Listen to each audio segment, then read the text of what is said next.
So you work at S&P? Yepers. Great. So maybe you can answer my question. I still do not understand. Why did you downgrade the US of all countries? Because the US has a deficit problem that we think is too big and not being handled properly by the US government. But the US is the benchmark for the global economy. You cannot downgrade the US without downgrading everyone else, right? Sure you can. All we did was substitute a plus sign for the third letter, A. So instead of AAA, it is now AA+. A real professional. Do you realize what the consequences of that were, or are you really as incompetent as you seem? The latter. God.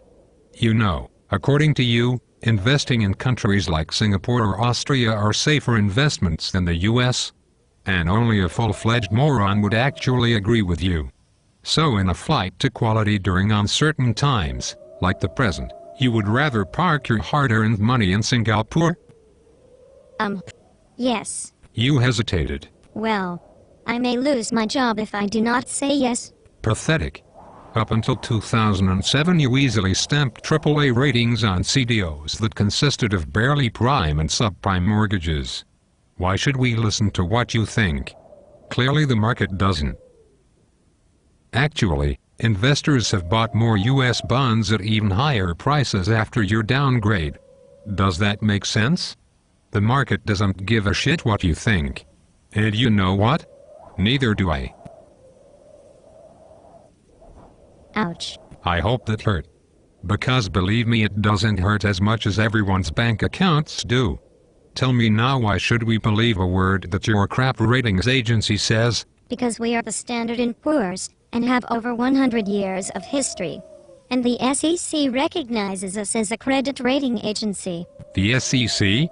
The same SEC that did a frickin' great job letting Bernie Madoff swindle investors for over 2 decades despite repeated warnings. So because they do recognize you, you're saying we should too? Yes. You make me sick. So now let me get this straight. The US is no longer AAA, meaning you think that there are 15 countries that have a better chance of repaying their debt at maturity than the US? 15 countries including the Isle of Man. Yes. The Isle of what? Man. The Isle of Man? Yes. What the fuck is the Isle of Man? And why is some island I have never heard of a safer place to put money in the long term than the US? It is a self-governing British dependency and low-tax and tourist-driven economy located in the Irish Sea. And it is rated AAA, but the US is not? Yes. You're shitting me? Not shitting. Jesus Christ. So, if you deem yourself smart enough to be the authority on the best credits and safest investments, then why don't you get a job at an investment bank where you can make money with your ideas? Assuming they're any good.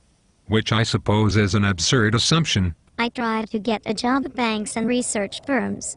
S&P was the only one to give me a job offer. It suddenly all makes sense.